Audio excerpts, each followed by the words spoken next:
Hi everyone, and welcome to another episode of Pitstop Fracas, and we're here to review the Austrian Grand Prix. Got a full house today.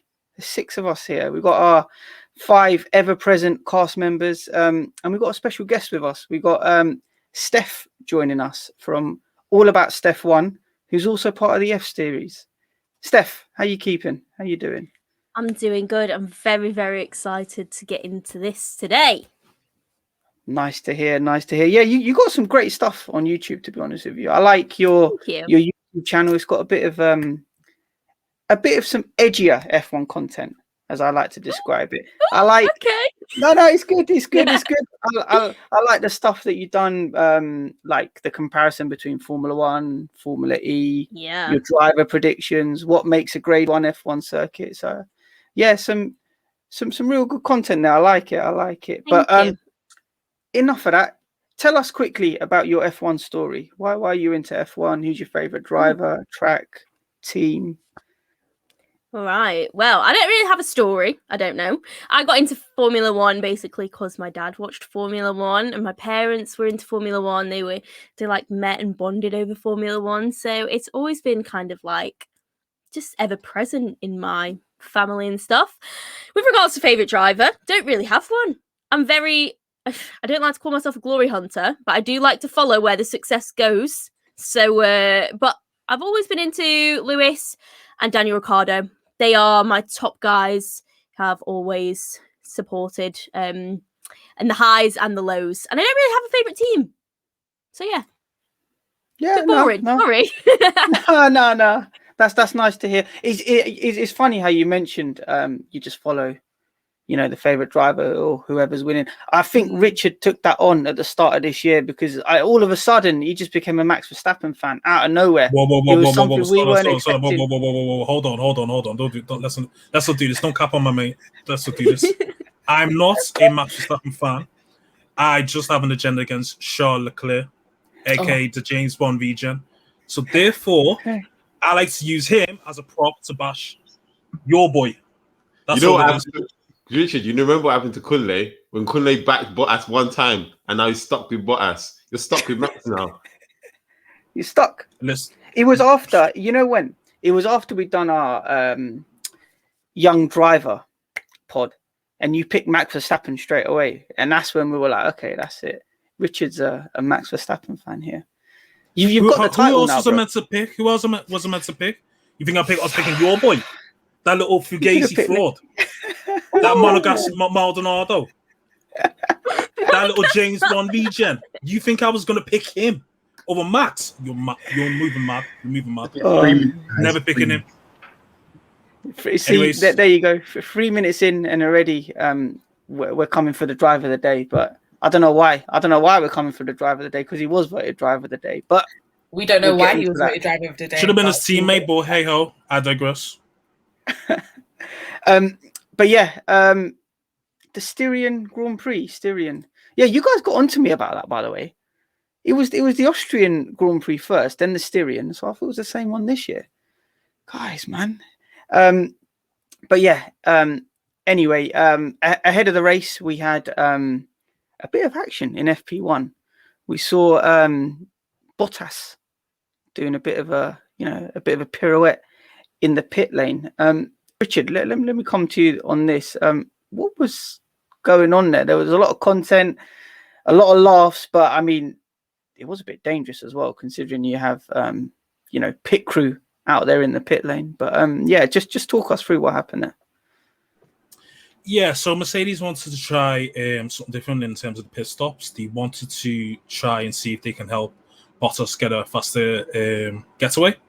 So okay, let's try in second to see if that will work. But for whatever reason, the tires just spun too much. As soon as it hit the white line, basically, he lost control of the car. The back end came out, and then he just done a mini pirouette, basically. Now it was dangerous, but it wasn't as dangerous what people were making out. I've seen people saying, "Oh, we could have killed someone. Oh, we could have been, the disaster, blah, blah, blah." I mean, yeah, it was dangerous, but depending on what angle you look at it from, he wasn't technically near anyone, and he did control the start from it being worse. But as you know, people have a Bottas agenda like we do, obviously, but people won't want to admit that. So, we then heard on the FIA radio, someone from McLaren saying to Michael Massey, "Oh, look, that was absolutely dangerous. Could have took out one of the guys." I mean, yeah, a less competent driver, maybe like a Mazepin, probably wouldn't have held the start and he would have just wiped out like 10 man. Maybe so. But look, as much as we blast Bottas, he's not a clown. In that situation, he's experienced enough to hold a mistake like that, basically. And it's more of us on the team. It's not like, as far as I'm aware, I don't think Bottas elected to have that type of getaway. It's one on the team trying something new and using Bottas as the guinea pig. It's just that he got the wrong end of the stick as to where it's went wrong for him. Everyone's just pointing at Bottas, but it's more buffoon. As I said on the Twitter accounts, it's House of Buffoons basically when it comes to Mercedes. It's just, let's try something new. We're overconfident, whatever. And then there's, this thing where almost they sometimes get away with certain criticism. Like certain people just look quick to attack the drivers. But more time, it's the team that's put them in that position. So, yeah, I mean, it could have got ugly in another day, but you need to bear in mind, no one got hurt at the end of the day. So it's just one of those things, really. Yeah, no, I completely agree. I mean, look, thank God no one got hurt. But I think what you did mention, though, was Mercedes are just maybe being overconfident. I think you can also look at it in the flip side that Mercedes are like trying every method in the book to gain an advantage, because what we saw today quite clearly, the Red Bull, especially in Max Verstappen's hands, is a very, very quick car.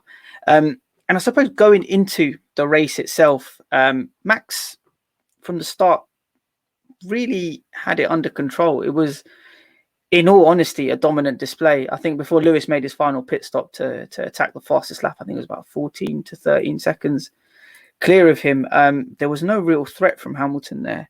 Let me come to you on this, Celia. Talk to me about Max Verstappen. Talk to me about that Red Bull car, because, yeah, it's pretty impressive, especially today.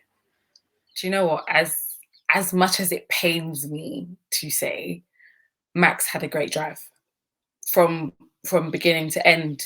To be fair, from what I saw, he had a good drive. He put in it's awful to say it. I hate to admit it, but he did. He did a good job. I mean, in terms of the pace of the car, we were all having a discussion, and I saw some people on Twitter. We were saying that the pace just looked absolutely crazy, and to have that sort of gap was ridiculous. And I know that people were saying, is there anything illegal that Red Bull have done to gain this sort of advantage?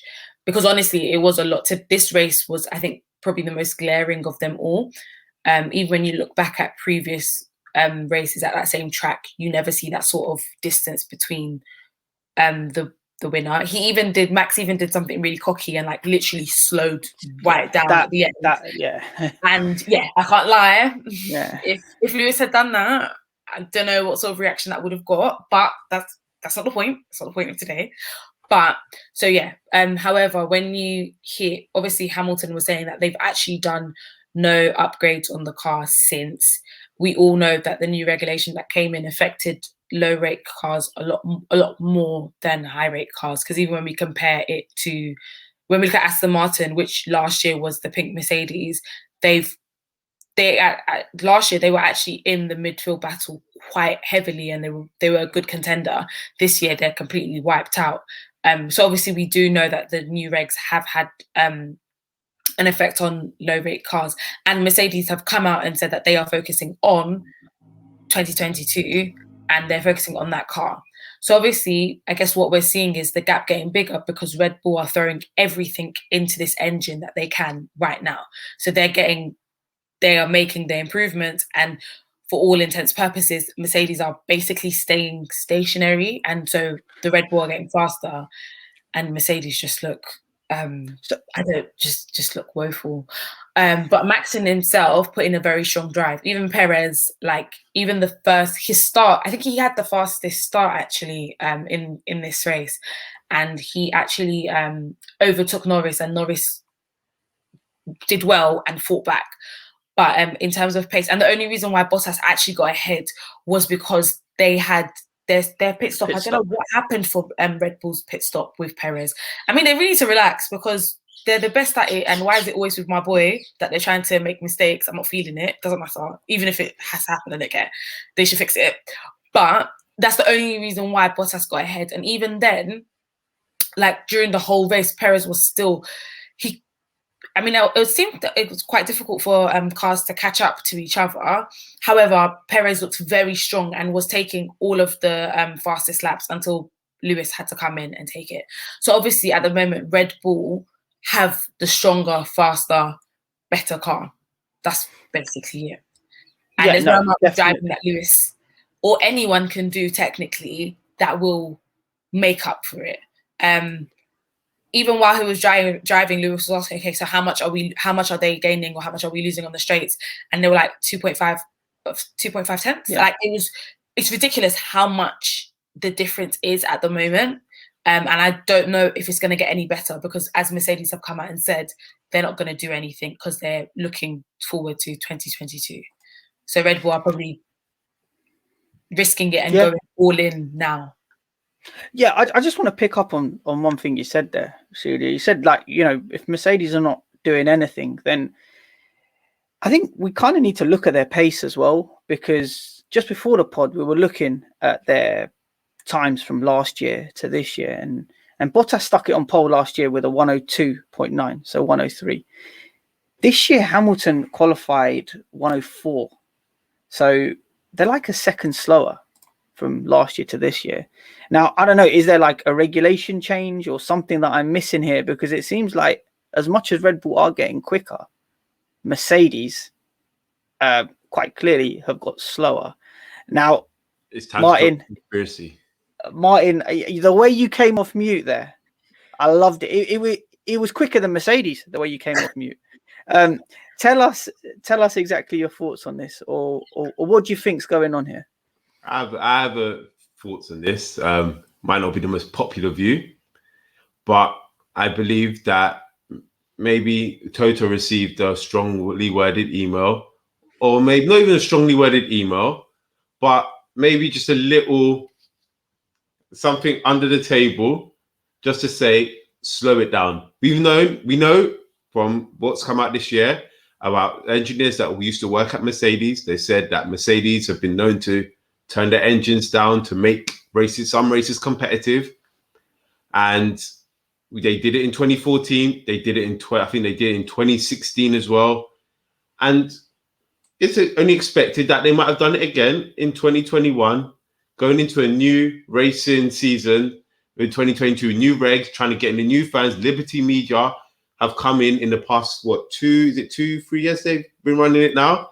And everyone's been calling F1 the past 2-3 years snooze fest because Mercedes have been trashing everyone. So why not turn the engines down for a couple races at the beginning? Let Sky build up their little Fugazi talent challenge, the same title challenge. Like Sky always jumping the gun on title challenges. Remember they did it with Tottenham in November last year, and we saw what happened. And now they're doing it with Red Bull. And you know what?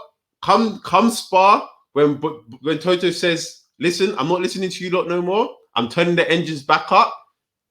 It's over. It's game over. Max will be crying. Max will be going back to his little orchard garden and he'll be crying. And that's it. Karen Warner will probably go and suffer 10 years of depression more. And that's the way it is. His wife will have to sing him some songs and... It is what it is. But as I said, Liberty Media, they know what they need. They need the excitement. They need to bring it. Get the people going, and that's it. Can I ask a question? Just go for it, Celia. Just quickly, because obviously, if that's the case, then fair. I mean, it sounds a bit wild, but then again, you never know. But could it also be a case, using a football analogy, I mean, hopefully everyone watches football in a sense. Could it be like, when Liverpool were dominated and won the Premier League. And obviously Man City went and, I mean, Pep spent 100 million on all sorts of defenders, done all that kind of thing, and then came back this season, and basically came back and did what was normal. The way we look at Mercedes and the kind of domination that they've had, is this their year break in a sense? And then next year with the new car coming in and taking off? Or the thing with Mercedes is that Mercedes have not really developed their car for the past 5 years. Like, Mercedes has made very minor adjustments to the car. We know this every year. They say they don't really work on, and they're normally a couple years ahead anyway when it comes to these things. Like, as we said before, the regulation changes. Mercedes knowing about the regulation change, they never said one thing about it. They just said it is what it is. The game's a game, and they just, I mean, yes, I don't think we anticipated how much it will affect them right now, but it's not. They're not really complaining about it. They're just taking it on the chin. And I think the most Toto said is like, listen, our competitors will find every avenue to attack us. And listen, sometimes you just got to say, listen, the sport's getting boring now. We need you to make it more exciting for everyone. And that's my you genuinely think that's what it is? I 100% believe they're just giving it a little excitement. Do you know what? We'll come back to the pod in a couple of weeks' time, or at the end of the season. We will come back to November when it's Hamilton, Max, Bottas. I'm telling you, that's the top three. Actually, maybe not that bum Bottas, but yeah. Perez. Throw in Perez, because he's doing. Perez, yeah. I mean, I can't put Vettel there no more because that just went out the window. All you criminals that put Vettel Perez, in that thing. I'm sorry, Checo. I should have had more faith in you. You'll be my guy since McLaren, and I apologize wholeheartedly. Thank you. No, I mean, look, thanks for that, Martz. I mean, if that is the case, me, myself, being a Hamilton and Mercedes fan, I really hope after summer break they can turn the engines up and, you know, ride off into the distance as champions. But right now, for me personally, it looks like Red Bull have the stronger car, and Max has got the bit between his teeth. Gonna come to you finally on this, final take on this, JL. What do you think's going on with Red Bull and Mercedes? Do you think it's quite clear to see Mercedes are losing pace and Red Bull have gained it, but what do you reckon's the reasoning behind that? As things have been mentioned, it's just Red Bull have basically thrown all their money at this, quite simply, and Mercedes have just decided we are 2022. That's the start of a new era, and they know that without any development, they're still the fastest / second fastest car on the grid. So, and the belief of Lewis versus Max 1-on-1, they hope Lewis can outdo him, and Bottas could potentially outdo Perez. It's just the development from Red Bull, I think, has been faster than they expected it. So fourth win in a row, Red Bull, if I'm not mistaken. So this is not it's not what they expected, and this is probably their first serious challenge in 4 or 5 years. So I think they just need to, and you can see some of the mistakes they're making, that they just don't know how to react properly. We're just having an actual challenge, because before, make a mistake, it's fine. Lewis probably still win. Worst case, Bottas might sneak a cheeky win, maybe a cheeky second place, but they are generally in a dogfight. They don't know how to handle it. Maybe after summer they might be better, but I think internally it's like sometimes things come to end of era. So the way Toto speaks, he doesn't seem stressed. He doesn't seem like too fast. It might be his outer Austrian German demeanor, but he's not. He doesn't seem like. It's like, all right, cool. If we lose it, we lose Summer it. break. Yeah. Summer break. It might be that. Or he might think, come next year, we're going to dominate again. We'll dominate anyway. So, but do you not think that's too big a risk though, to put all your eggs into 2022 when you have had such a dominant car in the turbo hybrid era? It just doesn't make sense to me, because 2022 anyone could be dominant. It's just too risky. But they said, but they've actually said that that's what they're doing though. I mean, it might sound risky, but if they're not making any upgrades, not doing anything, technically they're saying that they're done for the year. To me, that's what that sounds like. I think a lot of teams are saying this because they're just trashed this season. Look, Ferrari and Haas said it, and we both expect them to be trashed as well. Ferrari ain't going to come with a good car next year. We know that for a fact. Ferrari are not coming with a good car next year. So look at JL. It's where it is. Like everyone's gonna say that we're working on a car for next year. The only team that haven't outwardly come out, is outwardly not doing it is McLaren, because they've already spent their 2 tokens.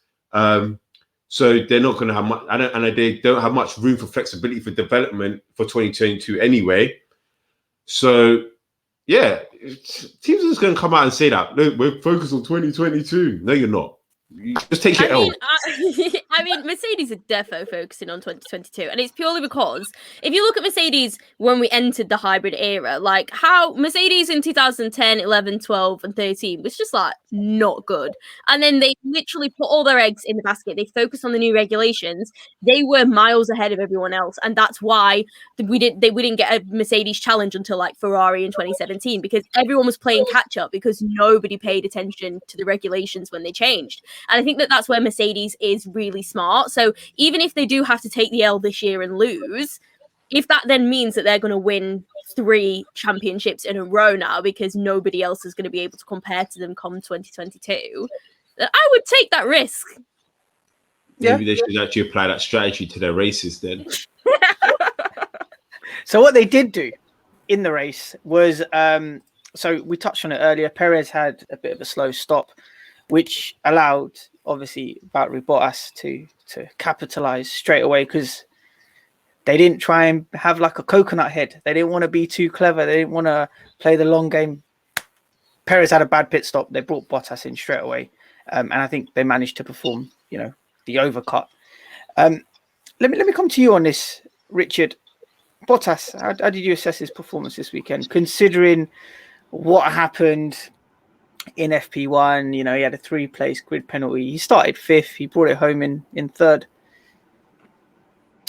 Yeah, he had a pretty sound race, to be fair. I didn't really watch practice like too tough, to be fair, in qualifying, but I did see from the time sheets, like he was looking pretty solid, to be fair. I mean, this kind of is one of Bottas' strongest tracks. I think, correct me if I'm wrong, he won in 2018 and 2019, I think. I don't know if that's correct. Yeah, so he this won is like 2019. He won in 2019. Yes. No, 2019 was Max. He won in 2020. 2020, yeah, was it? Yeah, he won last trust year. me. Hamilton won last year. Or one Yeah, of but them there was last 2. year. Yeah, There was 2. Yeah, He one of the yeah. Styrian, Austrian, I told you, it's so confusing. Yeah, whatever. So this is, one of Bottas's tracks. They say you got Mercedes track, Red Bull track. This is kind of like a Bottas track in some ways. So he did pretty well, to be fair. He did qualify Lewis, didn't he? Yeah, he did out-qualify Lewis. Yeah. So yeah, he done well in that regard. Of course, he got knocked back to 5th. He had a really solid drive. Also, credit to Mercedes, actually, funny enough. They did actually, I did tweet from the account that it's good to see them being proactive rather than reactive, really. Because as soon as, I think it was Checo that pitted first, they pitted Bottas the lap after. Yeah, that was after his slow stop, yeah. Yeah, after slow stop, there's a bit of conspiracy about behind that. Because this is like almost the 2nd race in a row where he's at like a 4-second something stop. But hey, we'll touch on that another time. So yeah, the Bottas came in straight after, sound. Had a 2-second something stop, really sound. Ended up in front of Checo, performed it really well. So then, of course, in the race was a bit of procession. He was able to manage his tires and whatnot, and able to keep the lead off it, and able to resist any challenge of Checo within the last couple laps, because Checo was slowly but surely closing down on him. So maybe, perhaps, I don't know, one more lap, perhaps Checo might have got him, but I actually reckon, that wouldn't have happened because he managed to hold down really, really well to hold off Checo, to be fair. So I think today Bottas actually done what he's supposed to and what we want to see more often of him, rather than at the back, sticking the joints out, not following the racing line, blaming something else. This is kind of the Bottas that Mercedes wants as well, especially if they're going to take the constructors to Red Bull. Just constantly split the Red Bulls and whatnot, and able to have the, the quality? Yeah, the quality to basically hold off someone as good as Checo. Because we see in France, man just busted open. Just let him past, whatever. Tries to blame his tyres, whatever. It was nasty. But around Austria, he held it down. So credit where credit's due. Bottas had a solid race. Did he hold it down though? No. I think Did he did. he actually hold it down? No, you need to bear in mind this. Sorry, need to bear in mind this. We're talking about Bottas here. So him. So what is a 5 out of 10 for one man? It's like an 8 for him. So in some regards, him holding off the faster Red Bull in Checo, it should give him his plaudits. I think it was because certain other man wouldn't be able to hold it down. So I'm very sure he was stuck behind Danny for like a good. Do you know what? I think we're giving him too much credit because of such subpar driving and behavior that he's shown so far. That now the bar is so low. The bar is so low. The bar isn't held. Yes. Did you not hear though when it was last week? Oh, Bottas, yeah, you're doing so well. Like, no. But this is what he needs. He needs that gas. We've seen on drafts as well. Someone tweeted something and he got, triggered by it. Like, God knows what the tweet was, because the amount of shit that we've said, maybe Steph said, maybe all the other people said, like, I can't think of somebody who hasn't blasted Bottas, but God knows what the tweet was to trigger him. But he needs to bear in mind that he needs that encouragement. He needs that bit of love. Or else he's just going to be moving mad. Like, they need that, especially if supposedly they have turned down their engines. I'm not disputing that. I'm just saying that, like, maybe because of all that cuddling, we're now looking at an okay drive, saying that he held Perez off. He technically didn't really hold him off. No, Perez just couldn't catch up.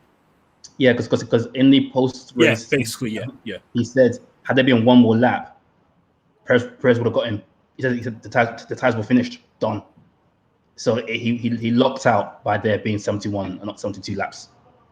I think when it comes to Bottas today, what he did enable was, yes, all right, Lewis and Max were already way ahead, but I think what Bottas enabled was to keep Perez far enough behind, and Red Bull have to worry about Perez, and Mercedes have to worry about Perez, that it allowed Hamilton to even just get that extra point. I feel like if Bottas isn't there to get that fastest lap, to get that fastest lap, if Bottas isn't there and say he's in 6th or 7th, then Perez will be in that window to catch Hamilton for that fastest lap. So, I mean, yeah, look, we're scraping the bottom of the barrel here for Bottas, but it is you can say, listen, he held up Perez or gave Red Bull something to think about to allow Hamilton to get that extra point, which could, I mean, in my theory, it's not going to matter much in the grand scheme.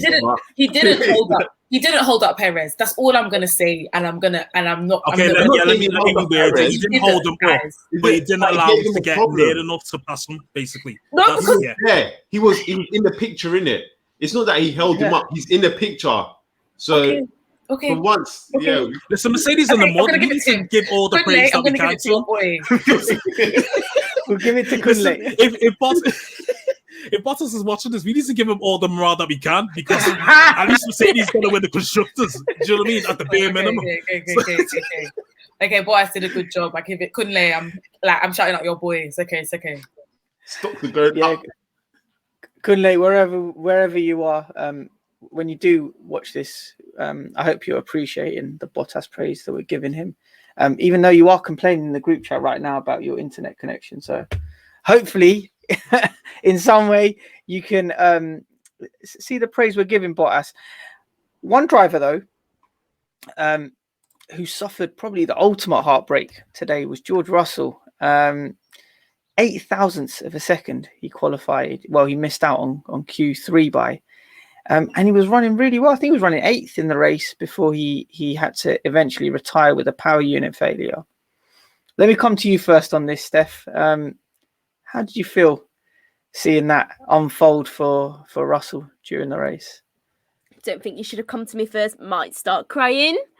But yeah. I just thought it was absolutely heartbreaking. And I think even if you're not a George Russell fan, like got to you, because he's had such all right, apparently not. Apparently not. There's bad vibes in this podcast. You don't know. You're gonna get to learn that people are bad vibes here. That's what I'm gonna say. No. Hold on. Are we expecting another conspiracy? We heard backhand payments to Toto Wolff. Then we heard dodgy pit stops for Sergio Perez. There cannot be a conspiracy for Williams. No, sorry. What is the George Russell Williams conspiracy? I need to know this now. It's not even a conspiracy. It's just before I leave. Doing well on. It's just another easy track George is doing well on, and it's like, oh, George Russell, this and that. No, yeah, okay, yes, all right. Williams messed him up today, but that's fine. But it's just another easy track. Look, that track. Even I think I could get around that, and I don't even have a driving license. So we're not even gonna start with this. We're not even going to start with this.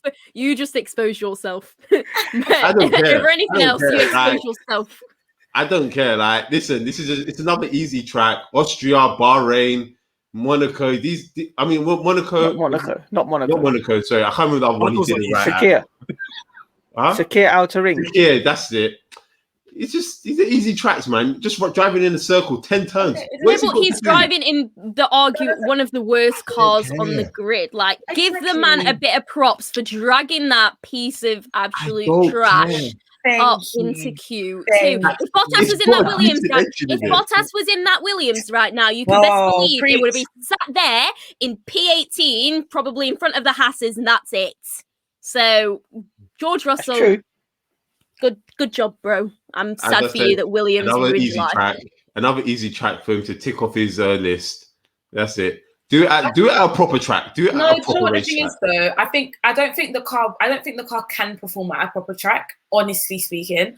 And I do think that I was saying this the other day, I think Mercedes need to think about what they're gonna do with him, because honestly, it's even the pundits, like everyone, it's just every day it's more and more heartbreaking. Like when he missed when he missed qualifying into Q1, like was it 800 something? I don't remember, but it was literally 8,000, yeah. 8,000 of a second. Like, it was so close. And then he ended up, obviously because of what's his name? Yuki. He ended up starting in was it P10? Yeah, he started in the points. And for him to not finish, not because of anything he's done, not driver error, not anything, it's just very unfortunate. It's very similar to the race where everyone said, oh, yeah, well, he was in a Mercedes and it was an easy track and people were telling him what to do. Okay, fair, but it's just a shame because it's like you see someone so close yet so far. And I don't think he deserves that. I think he's good enough to deserve an actual fight. Like, look at Norris. Look at all his mates having like actual fighting chances, and he's there in a crinkum. Alex Albon. Yeah, Alex Albon has entered the shot. There you go. just he was just in a crinkum car, and it's just not fair on him. I'm sorry. I'll give the boy this. He has good 1 lap pace. Race management, I've yet to see more. I would like to see more from him in terms of race management. I think he could show a bit more of that in the Williams. I feel like sometimes, the Williams car could be bad, and he does well a lot of the time to get to the end of the race. But I feel like there isn't that race management element to his race day. I just feel like there's something missing, and then. Listen, I'm just waiting for him to get into that Mercedes so people can see that. Listen, I'm not saying honestly, I'm not even saying that I don't know how much quality, I don't know what he's going to do. My point is just that I think it's rather unfair to leave him in the Williams. He outperforms his teammate at any given time. I just genuinely think, and he's been there how long now? What year is this? Year 3? It's third year. Third year. Yeah, come on, man. Honestly, it's not about Mercedes now. It's just that if he's not gonna go to Mercedes, let him do something, because he's almost wasting away. Not wasting away. I feel like it's harsh, but look at how Norris is now shining. He's shiny like, in a couple of. Like, I don't know how long his contract that he signed with his new contract is, but people were saying, why did he sign so early? He's got such good prospects. But with George, no one else is even looking at him because no one else can even. You can see it, but you can't quite see it, and he's still a Mercedes man. And they're always talking to him about what if Bottas isn't there. But then people are saying, is he good enough for Mercedes? So I just feel like it's really, I think it's just really harsh on him. George it's like the reason why no one goes for George is because George is always in the Mercedes garage. So he on free practice, on qualifying, when he's not with Williams doing his meetings and stuff, he'll probably be with the Mercedes guys, and he'll be taking notes, he'll be learning things, he'll be getting to know the engineers and stuff. He's been involved in the program, he's very deep in it. Like, it's not to say that he's just there with the Williams guys and he's just stopped like bumming it out there. He gets taken into the Mercedes, and he's with that team. So it's only a matter of time, and we'll see what he does in the Mercedes, isn't it? Yeah, hopefully he doesn't have to carry on doing community service at Williams and actually, extract his talents at Mercedes, because 3 years now, that's a long time for you to be doing community service. It's too long. You know what I mean? That's a very long time. Especially when you're seeing your GP2 mates, like Norris, okay, Album's, out of the seat, but he's still in with Red Bull, doing so much better than you. So hopefully common sense will prevail and they swap. I'm hearing rumors that it'll happen at Silverstone, but I don't think it'll happen that soon. But hey, who knows? Bottas is fighting for his life. He's a goner. Some of my turn around. I'm driving for my life. One other driver today who fought from an almighty 7th place on the grid to 7th place when it came to the final standings was Charles Leclerc. He got off to a start that was pretty chaotic, to be honest with you. There was bits of carbon flying around. He was clashing with Gasly twice. He then fell to the back of the grid as a result of the pit stops, and then fought his way back up to 7th. F1 gave him driver of the day. Jay, I'm going to come to you on this. The floor is yours. Tell us why he's driver of the day. Firstly, let's correct some things here. The incident at the start was the first incident with him and Gasly was just a race incident. Too many cars, not enough track. Cool. So he goes off, and then he's come back on, right? And from my eyes, as an unbiased fan, it looks like Gasly's trying to go back onto the racing line. So, and at the same time, Leclerc's trying to move to his right. Now, move into his right, because he assumed Gasly would have by now would have been further ahead. Now, is it his fault? Racing incident, it happens, right? Cool. Yes, it's his fault. Where's the penalty if it was his fault? Because I think there would have been a penalty involved. Or do you know what? maybe Let's not talk about these penalties. To be fair, maybe the FIA just that run through F1, but it's okay. No. As I said, yeah. If you watch the video, as he's moving to the right, Gasly's trying to move back into the racing line, right? So it is his fault for having poor peripheral vision and understanding where Gasly's rear wheel is. But I think that's because Gasly's moving to the left. Now, fine, he holds that. Now, obviously, unfortunately, it affects Gasly's race. He ends up in the pit. And from there, I said in Discord, Ferrari are in the mud. Like, I think at that point, he was 18th, Sainz was, 11th or 13th.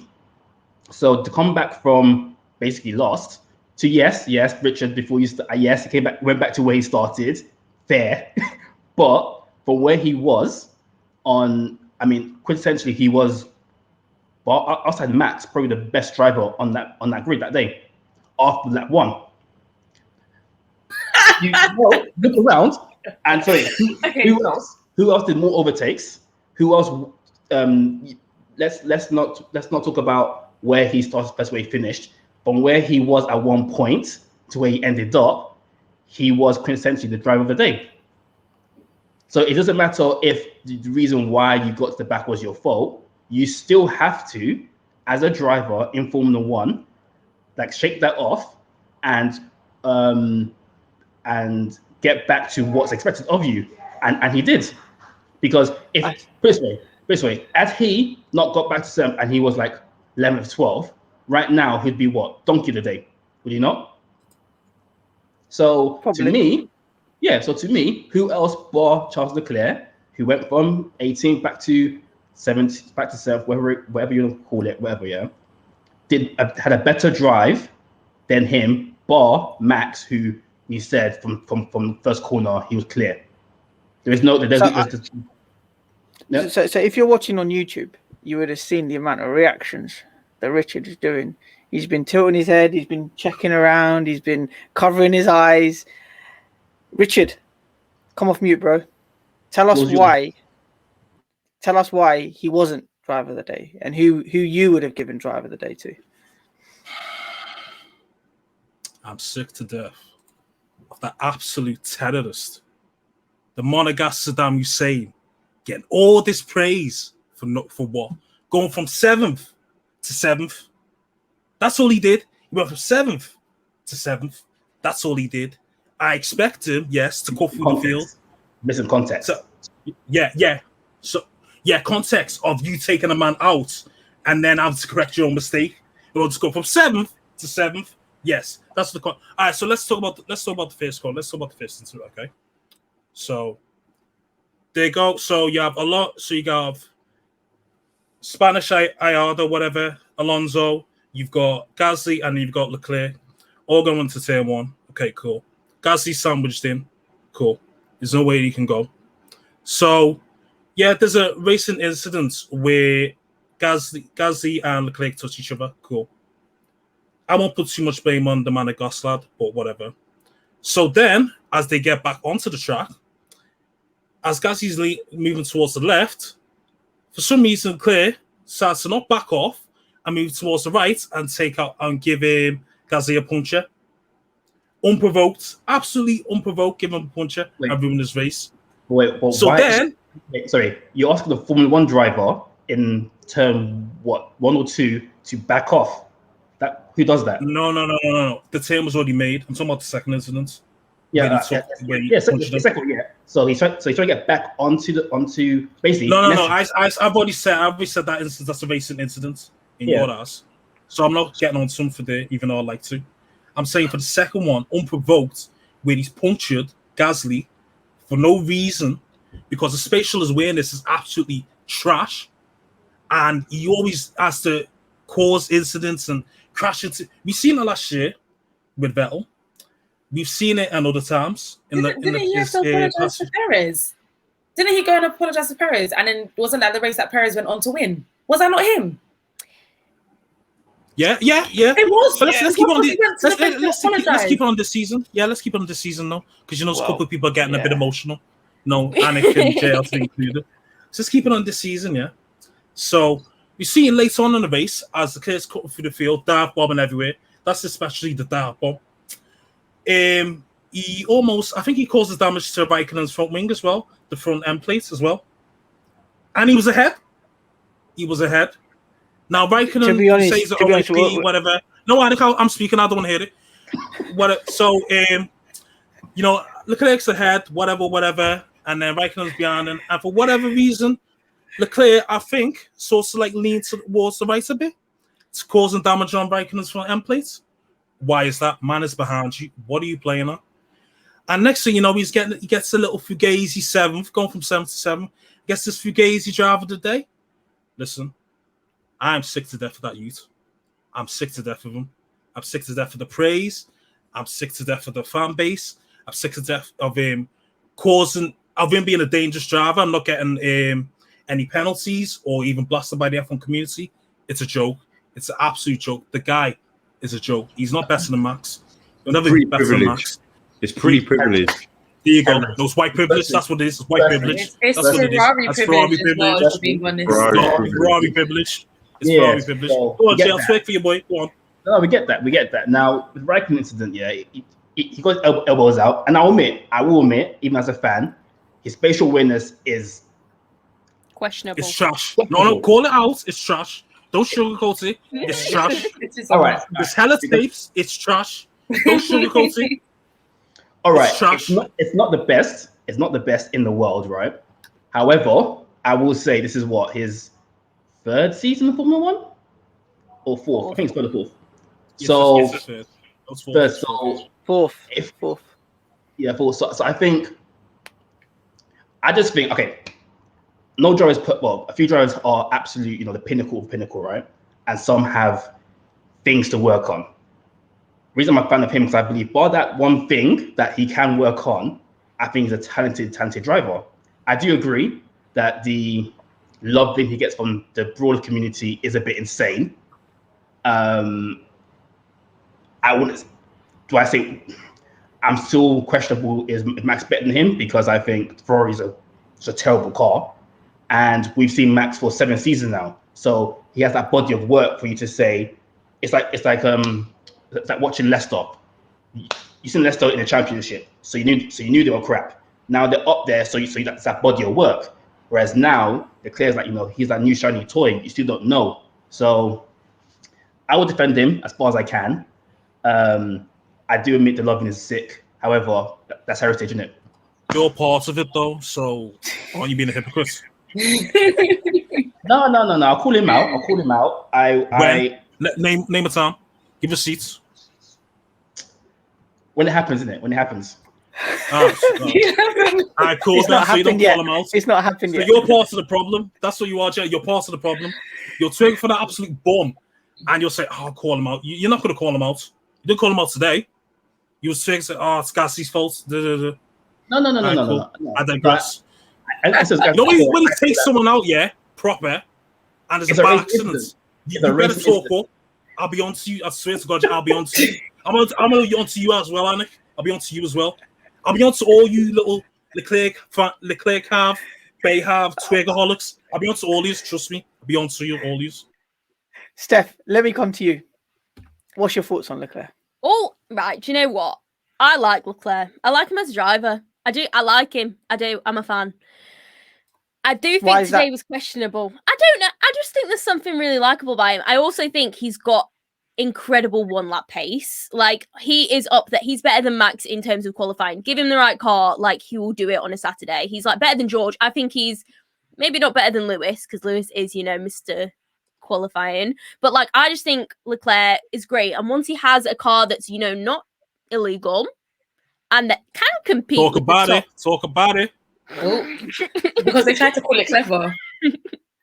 When he has a car that is completely legal and can compete at the top, I think he'll do bits. So I'm just waiting for that day. But I do think today was... Do you want to know what it is? Do you remember 2019 Austria when he was winning until like the second to last lap, and he was trying to be like nice about it, and then Max got his elbows out and like pushed him off. I think it was like turn 3 or 4 where he like pushed him wide, and then Leclerc was like, that should have been a penalty, and Max was like, nah, and kept the win.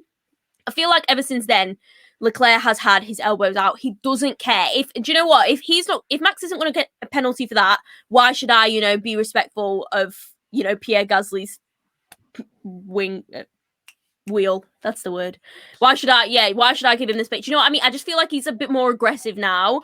And I feel like I've seen that in quite a few of his other races. And while I would place the blame for that incident on Leclerc, I don't think you can... I do still think he had a strong drive. But my problem with Driver of the Day is the fact that Max gets it when he doesn't deserve it. And then when Max puts in a stellar performance, he doesn't get it. Like, I'm sorry. Max deserved Driver of the Day today. He literally went from P1 to P1. He finished 35 seconds ahead of the car behind him, which is Lewis Hamilton, 7-time world champion. Put the respect on that man's name. He deserved Driver of the Day today. I'm sorry, when he's like left, right, and centre. No. Oh no! Yes, I'm triggered everyone again. No. I'm never coming back. I'm never coming back. No. Now, to be fair, Steph, you make a good point. To be fair, I mean, I mean, maybe the car, He did maybe the deserve Red Bull is driver of the illegal. day. Maybe that Red Bull is illegal because it is a bit sus that he finished basically, if you don't count Lewis's pit stop as the end, basically like 15 seconds ahead. Come on, Like, man. He even unless slowed down Lewis at the was- end.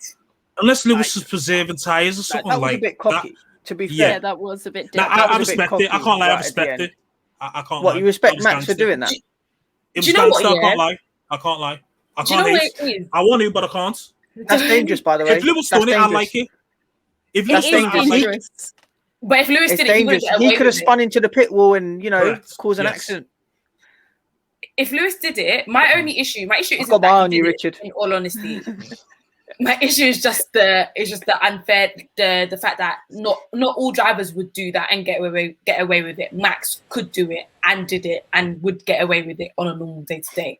What I do like though is that as Steph was saying about the competitiveness, I do feel like that's coming back slightly more because even in the qualifying, when they were like, oh yeah, Lewis overtook some people to try and get a better position when doing his qualifying. I mean, it didn't work out for him, but I quite appreciated the fact. I was like, yeah, like this is not. It's like, oh, this is not the gentlemanly way. Okay, cool. This is sports. Like, let's fuck that. We're here to win. Do what you got to do. To be fair, I mean, Leclerc today was a bit much, and he does it quite often, and sometimes it can be a little bit questionable and a little bit dangerous if we're being honest. But in terms of like the competitiveness, I like it. I do. And also, don't forget, guys, this is their home Grand Prix, and it was a dominating performance. So I don't hold it against him for what he did because of that context.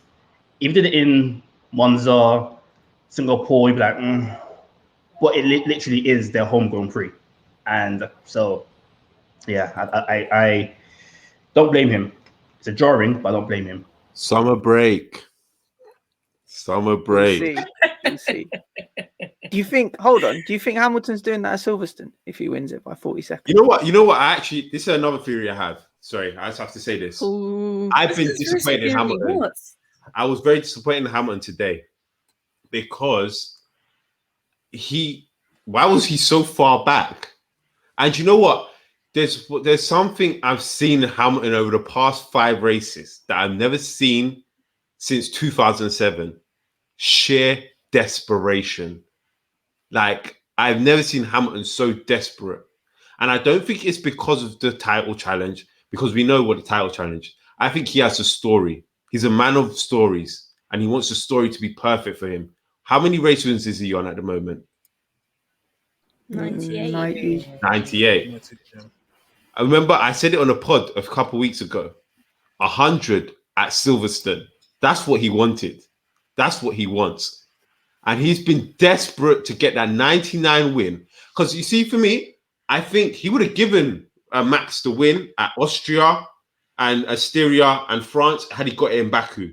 I think he would have given those wins up just so he can get the perfect storyline and get 100 wins at Silverstone. But that was his fault, though. There's so much, because he gets so much criticism by the British public and the British media. It's also his home race. He'll have all the hopefully now he would have had all the fans there. It would have been the perfect story for Hamilton. And I feel like he was really desperate. And then this weekend, I felt that desperation even more. And he was trying to push everything he could to get out of that car. And he was just not, and he was just going back and back and back. But and I don't think that was, I think, yes, he was pushing. I just think the car didn't have the pace. I don't think it was anything that he did. They told him push, he pushed, the tires didn't hold. I genuinely don't think he was doing track limit. I don't think that was him. I don't know if that's I don't know what, as you said, if this doesn't match your story though, your theories are confusing me because your first theory said that no, wait, seriously. So they're going to turn it off for Silverstone. What Mercedes' plan and Lewis's plan are two different things. Okay, so wait, because also, I'm not going to lie, the race 2 weeks ago or was it not 2 weeks ago, whenever Lewis made that stupid mistake, Baku. stupid, absolutely stupid and nonsense. And look now, I'm so sorry, I still can't get over that. But anyways, all I'm trying to say is your stories are not matching because one minute Mercedes are. That's why I said it's desperation at the moment. Lewis wants to win 100 at Silverstone and wouldn't care. Yeah, like this is not. This is not nothing.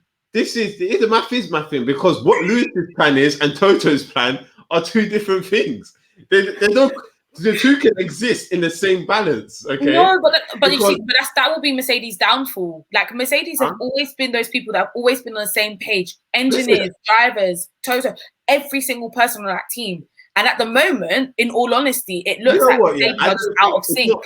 I don't think it's a thing that you'll outly come out with. If you want the 100 at Silverstone, you wouldn't say, let's give them the win. Imagine going to Toto and say, I'm your number one driver, and I'm like, oh, can we lose the next 3 races so I can get my 100th at Silverstone?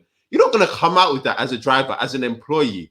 You're still an employee. You're not going to come out with that. Even though you may want it to happen, you're not going to go to your boss and say, let's lose the next 3 races. It doesn't make sense, does it? But your whole theory doesn't make sense in all honesty. That is something you have to keep to yourself.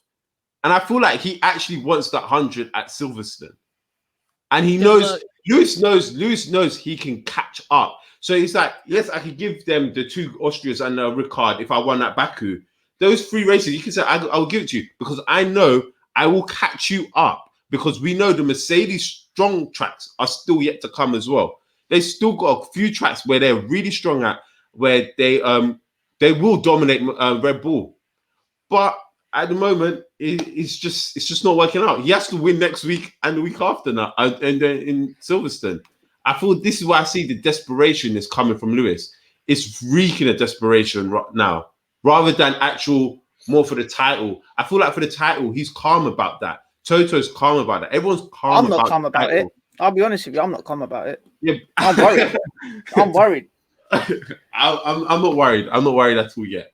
I mean, the worry's at 2%. The worry's at 2%, but like, yeah, Mart, I can't lie to you. I don't think Mercedes are about that. Thank you. Turning down the engine.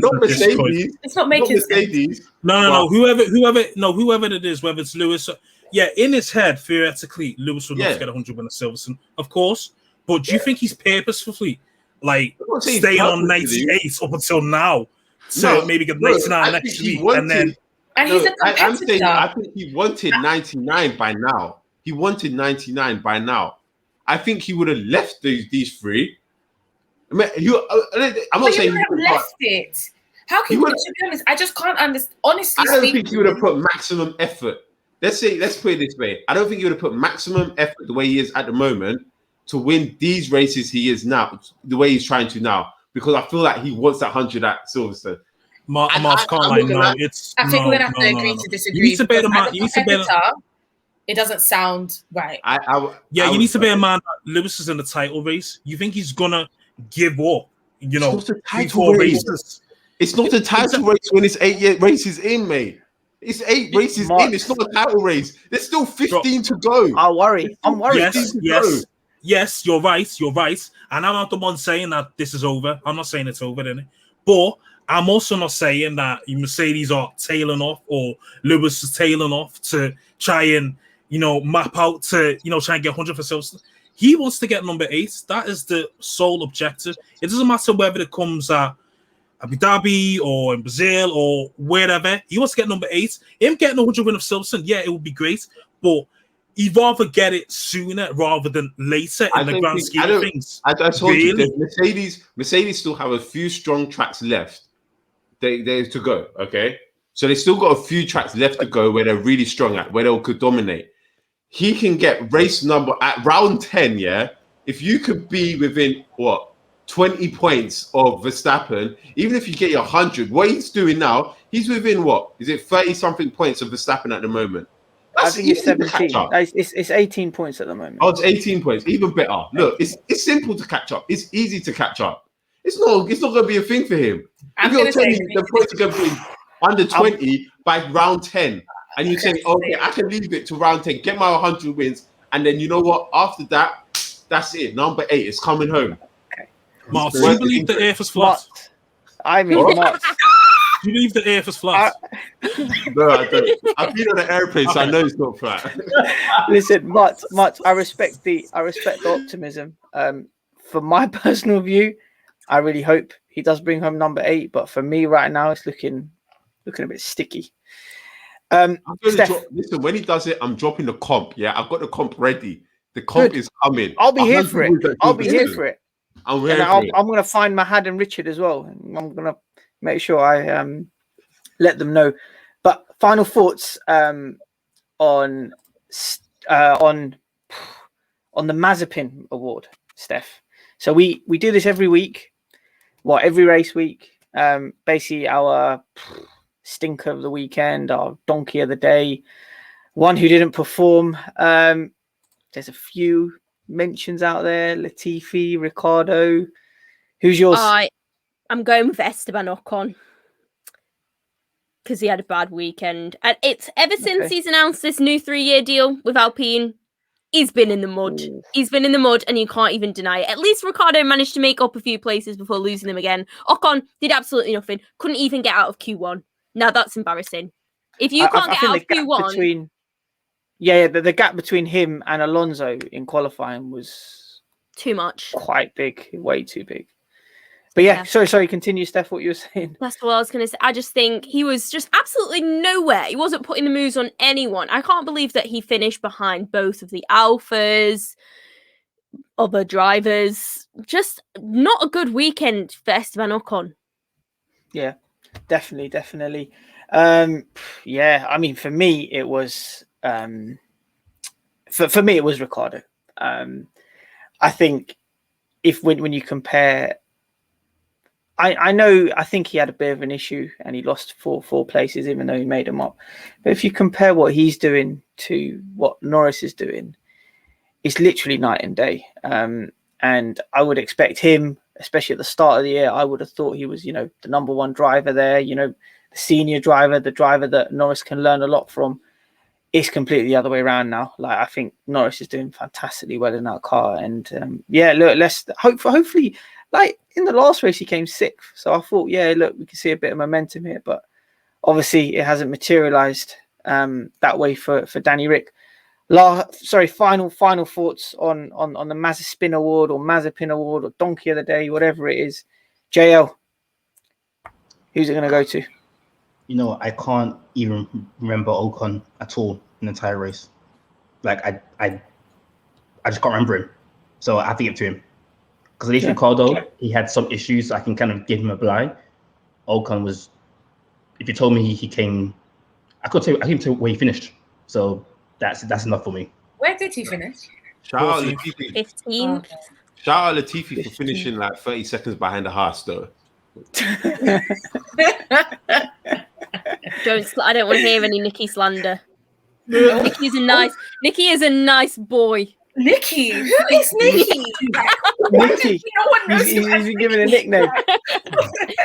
Yeah, Nicki. Good old Nicki Latifi. Nutella Nicki. He's a nice boy. Nutella Nicki. All about Steph knows who. What's his face? What's his name again? Latifi. That's it. Latifi. I don't want to hear it. She knows who Latifi is. Go to her. Why you say Marcel Nicki knows Minaj? Huh? Why you say Marcel Nicki knows Minaj? That's it, man. Nicki Minaj. That's it. All right, guys and girls. I guess on that bombshell, we got to leave it there. It's been fantastic going through the Styrian Grand Prix today. Steph, it's been a pleasure having you on. Hopefully, we can have you back on soon. Hopefully, all these agendas, all these conspiracies hasn't put you off us. But yeah, it's been a pleasure. We'll be back next week to review the Austrian Grand Prix. Until then, guys, peace.